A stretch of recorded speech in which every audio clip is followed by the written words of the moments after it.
Tucker Carlson has been dropping a number of bombs, and the deep state is not happy about it. They've been really coming out trying to take him down, discredit Tucker over the past 48 hours. That's what they do when they don't like something. But anyway, stay focused on the actual story, which is what you weren't allowed to see on January 6th, right? The 44,000 hours of footage that you were not allowed to see. And Tucker Carlson has been dropping the beginnings of what we're about to see in the January 6th videotapes. But it turns out federal involvement, that's what we're really interested in. And those pieces are starting to come to light. We all know the Ray Epps story, right? Ray Epps, of course, a Fed who ended up being on the FBI's most wanted list for one day. And then he was pulled off of this, right? And why was he pulled off? And as it's interesting because the story goes, and I forget what's his name on Timcast, who was just there. He had a great comment on this, and I'm drawing a blank off the top of my head. But he said the only reason you get taken off of a most wanted list is you die, or you die, or you are, what's the other thing? You die, you're not on the most wanted list anymore, or you are caught, arrested. Okay. Right? Or convicted. Took you a while to get around on that one. I'm trying to remember his name, and I felt bad I couldn't think of it off the top of my head. Like, say it. Oh my God, say it. So anyway, we all can't be perfect. So anyway, that's going to come back around to me. Yeah, just get ready. Karma's a funny way of biting you in the ass real fast. Bad thing. So yeah, if you're taken off this list, there's a reason for it, right? Immediately, right? You're a Fed. You're a part of the system. So now we're starting to see pieces of video coming forward of other perhaps federal agitators, we don't know exactly, whispering people to other members of the police force, people wearing headsets. Like, who wears a headset and just walks around Capitol grounds and then whispers things to police officers, and then police officers start waving people into buildings, right? It's very odd, like all of this that's going on. But because of all of these new tapes, these 44,000 hours of tapes, there are people behind bars, many of whom are poor. They don't have money. They don't have high-powered lawyers to take care of and go through 44,000 hours of footage. So the argument now is let these people out. So Donald Trump, former president of the United States, went on Truth Social saying, let the January 6th prisoners go. They were convicted or awaiting trial based on a giant lie, a radical left con job. Thank you, Tucker Carlson and Speaker of the House, Kevin McCarthy, for what you both have done. New video footage is irrefutable. Okay. I mean, that's definitely going to endear him to his base, clearly. The January 6th committee had recommended criminal charges for Trump based on the video edit that they put together. And so, he maybe is like, can I see some of that? Because I'll put together my own video footage. It would be interesting to now go through this trial by trial and see which of these people were convicted for just being in proximity, like the gentleman that we talk to here often, and which were actually like breaking windows or what have you. Exactly. And so thank you in the chat for pointing this out. Someone just said it was Chase Patel. Thank you, Neil Friedman. It was Chase Patel. That's right. And Old Man Strength says Ray Epps equals two reasons where you either died or caught or are a confidential informant and working as a Fed with the feds. So they put you on the list and they take you off. You're a confidential informant or you're dead. So those are the two reasons. So now, these 44,000 hours, what are we going to learn? Well, it turns out we're going to be learning a lot. And this is exactly why they're scared about this. So here is Senate Majority Leader Chuck Schumer, furious, throwing a temper tantrum on the floor of the Senate about the release of this footage. Watch. So many others who were here in the Capitol, and millions of Americans are just furious with Tucker Carlson and Kevin McCarthy today. And he's going to come back tonight with another segment. Fox News should tell him not to. Fox News, Rupert Murdoch, tell Carlson not to run a second segment of lies. You know it's a lie. You've admitted it's a lie. And Speaker McCarthy is every bit as culpable as Mr. Carlson. Speaker McCarthy's decision to share security footage with Fox looked like a mistake from the very beginning. But after last night, it looks like a disaster. Speaker McCarthy has played a treacherous game by catering to the hard right. He's enabled the big lie and has further eroded away at our precious democracy. Last night, millions of Americans tuned in to one of the most shameful hours we have ever seen on cable television. With contempt for the facts, disregard of the risks, and knowing full well he was lying to his audience, Fox News host Tucker Carlson ran a lengthy segment last night arguing the January 6th Capitol attack was not a violent insurrection.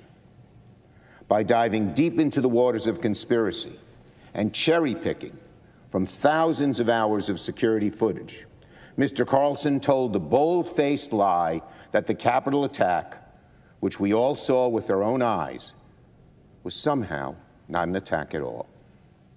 He tried to argue it was nothing more than a peaceful sightseeing tour. Can you imagine? I urge Fox News to order Carlson to cease propagating the big lie on his network and to level with their viewers about the truth behind the efforts to mislead the public.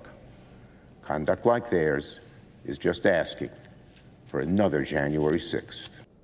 Saxon Steele in our Rumble chat says the cabal is falling apart. You know, it's amazing during the January 6th hearings why we didn't get to hear from certain witnesses who were there, who are on these videotapes, who would have refuted a lot of what we saw, or other angles, other pieces of video that would have shown an entirely different story at the January 6th hearings.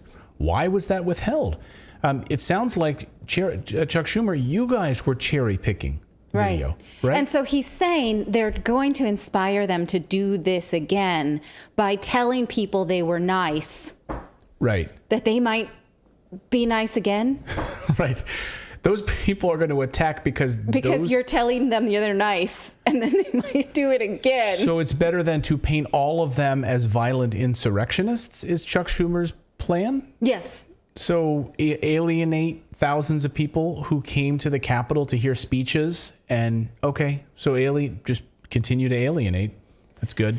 And, again, this is very confusing, and we should all feel not committed to any narrative about what January 6th was. We should all feel like we want to just see everything and let the narrative come later. But the way the media and politicians now are playing this out is the narrative's in place. You can't see anything against the narrative. And no seeker of truth should be that way. We should not feel like we know everything until we feel like we have all of the information. And I may never get there because I am certainly not going to watch 44,000 hours. How many days would that take? Have we done that math? I've done the math, yeah. And so the math on that is I did 40,000. So 40,000 hours. Forget the other 4,000 hours. But let's just say 40,000 hours, right, is... If you worked an 8-hour day to watch all of that, an 8-hour day, right, and not even taking a lunch break, right, that would be 5,000 days, which is 13 years with no weekends off. Like you would literally just be watching January 6th footage for the next 13 years of your life. Do you want to do that? I'm going to tell you right now, that's not my future self plan, but they can hire interns. Yeah, they can hire a lot of interns. So Twitter was being used, of course, as a tool to censor people on January 6th. It was also used as a mob mentality tool. Like, hey, was anyone at January 6th? Send us a photo and tag the FBI, right? That was how it was being used. And of course, this was pre-Elon Musk. Here's what Greg Price said on Twitter. The January 6th committee lied about how Brian Sicknick died, lied about Barry Loudermilk taking rioters on a reconnaissance mission, lied about Josh Hawley running away, lied about Ray Epps being a credible witness. Right, we now know from this footage. And then Elon Musk chimes in. Besides misleading the public, they withheld evidence for partisan political reasons to send people to prison for more serious crimes than they committed. That is deeply wrong, legally and morally. And because they didn't allow them to have access to this footage, many of these people are sitting there in solitary confinement right now. So I had a chance to talk with Brandon Straka. He was there on January 6th. He was there to give a speech. He was invited for a speaking engagement. And when he came out of the subway, he started filming what was going on, and he was then had his life turned upside down. He's been a guest on the show before. The FBI raided his home a few weeks ago and threw him in prison for being on the Capitol grounds that day. So I wanted to get his take on exactly what this video portends and his thoughts on the people that are currently behind bars. Brandon, welcome back to the show. Thanks for having me. So just your response, we see the 40,000 hours is now roughly the amount of footage that we're going to see and dive through over the next couple of weeks here, thanks to Tucker getting his hands on this. When you and I last spoke here on the show, we thought it was maybe 16,000 hours of footage, which sounded monumental at best. What's your thought just starting to see some of these initial reports, the QAnon shaman piece coming out, Jacob Chansley, and those types of pieces, and now starting to see more evidence how involved the feds were on that day? I mean, for me personally, none of it surprises me. I guess I can say that I'm really happy that we're finally getting to a point where the public at large is getting a little more access to information that many of us who have gone through this behind the scenes already instinctively knew in our guts. I mean, when you're a person who's dealing directly with the FBI and dealing directly with the DOJ, and you're seeing the ways in which they're contorting and manipulating and, sort of manufacturing information about a narrative that they're trying to create because they're doing it to you. I mean, they're doing it directly to me. They're doing it to other people that I know who have gone through this. And because I think of the toxicity and the radioactivity of January 6th, it was very, very difficult, even for someone like me who has a lot of media contacts and who's, not terribly controversial and pretty well liked for the most part.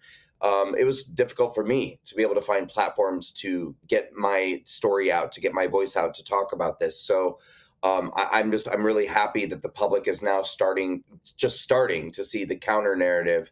And the other point that I guess I'd like to make about this too is that a lot of people on the left are kind of having their meltdown moment. And I'm seeing a lot of comments on Twitter about, we're being gaslighted and we all saw this. We know what happened.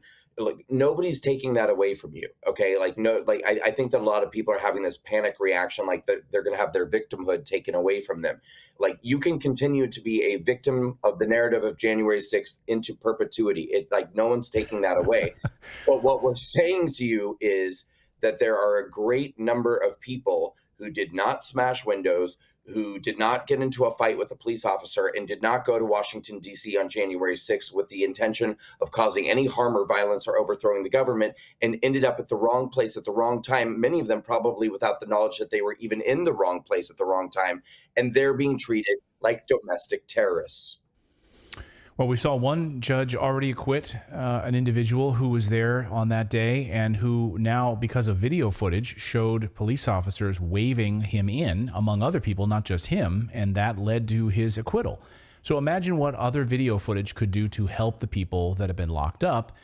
And I just want to bring out, because you pointed out the DOJ part of this, so we have the Department of Justice now, according to Politico, noting that it has built tools intended to help defendants and their lawyers pinpoint relevant footage by camera angle and time of day. So what they're saying now is that the Justice Department says that we're not going, if anyone's awaiting trial right now, we're not going to delay your proceedings because of the newly released Fox News footage. Like, sorry, we've released our own tools that will allow you to pinpoint relevant footage by camera angle and time of day. You have to use our tools in order to prove your innocence. What? Right. Is this like North Korea? Well, and also, I mean, we're talking about, now we know 40, 50, 60,000 some hours of footage. And many of these people are sitting in solitary confinement in a prison. So, I mean, I don't really understand how they're supposed to look at this footage. And also, a lot of these people are very low income, poor people and who are sitting in this jail. They have public defenders.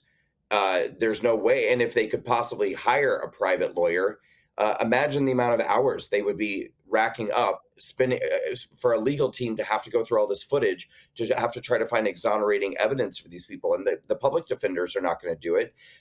Largely because why would they? But second of all, a lot of the public defenders hate their clients. I mean, these are very liberal leftist Washington, D.C. public defenders who are doing the bare minimum, who hate their clients and believe their clients are insurrectionists. I don't see these people scouring through tens and thousands of hours of footage trying to find evidence that would exonerate their clients. But I can tell you that in my case, I was never given access to this footage. And in fact, if you'll recall, in my case, I was initially charged with 2 felonies and a misdemeanor, with the threat of a third felony hanging over my head of the obstruction of Congress felony. And after my case was continued 5 times over the course of a year and dragged out, finally, in the end, what the prosecution presented us with for evidence was my own video. The only evidence that the prosecution had against me was the video that I myself shot. So, and by the way, everyone around me was filming a video. And I find it very hard to believe that there's not security footage from the Capitol facing out from the east side. Now, in my case, I was accused of words. Every crime that I was accused of was a word crime. So I was never accused of, violence, vandalism, theft, or destruction, anything like that. I was accused of the 2 biggest accusations against me. The worst things that I was accused of doing by the federal government was saying the words "go, go." Those were literally those 2, "go, go," and the words "take it, take it." They alleged that I said the words "go, go" to encourage the crowd to enter the Capitol. Now, remember, I was 35 feet away from the Capitol with hundreds of people between me and the open doors of the Capitol. But they alleged that me saying the words "go, go" was encouraging the mob to go inside. And I don't know, perhaps the theory is that January 6th wouldn't have happened had I not said the words "go, go." And also, I was accused of saying the words take it," while somebody else took a shield from an officer 35 feet away from me. And just for the record, the person also gave the shield back to the officer 6 seconds later. But those were the 2 smoking gun pieces of evidence against me. Now, remember, I'm filming the video, and that's the only piece of evidence in my case. So there is no footage at this point that shows who is saying the words, but that footage exists. It's somewhere. Somebody has video of whose mouths were moving when I allegedly said those things. And but I've never been given access to any of this footage. Is that amazing to think? Thank you, Brandon. Like that as a defense. Yeah. Okay, you guys have 44,000 hours, right? The DOJ has gone through with timestamps and all that. We'd like to be able to see that for our client to be able to defend him or herself. Right. Show me the ones that were geolocated in my proximity. Cell phone data. Show me exactly where he was. Was he inciting violence? No? Okay, then, sorry. You're, exactly what President Trump was saying. We're done. We're done here. Let these people go. Let us know in the chat. What do you think? Should these people be let out? The people who are not, first of all, don't have money, aren't able to defend themselves, are not being given access to the 44,000 hours worth of footage that they don't want them to see that could, in fact, prove their own innocence. Well, especially anyone who they just think were there, just showed up, right? And because now there's nuance. So, if you have footage of someone breaking a window or something like that, sure, then let's give them their day in court. Yeah. But just, trial by association is certainly not appropriate based on, what we're continuing to see.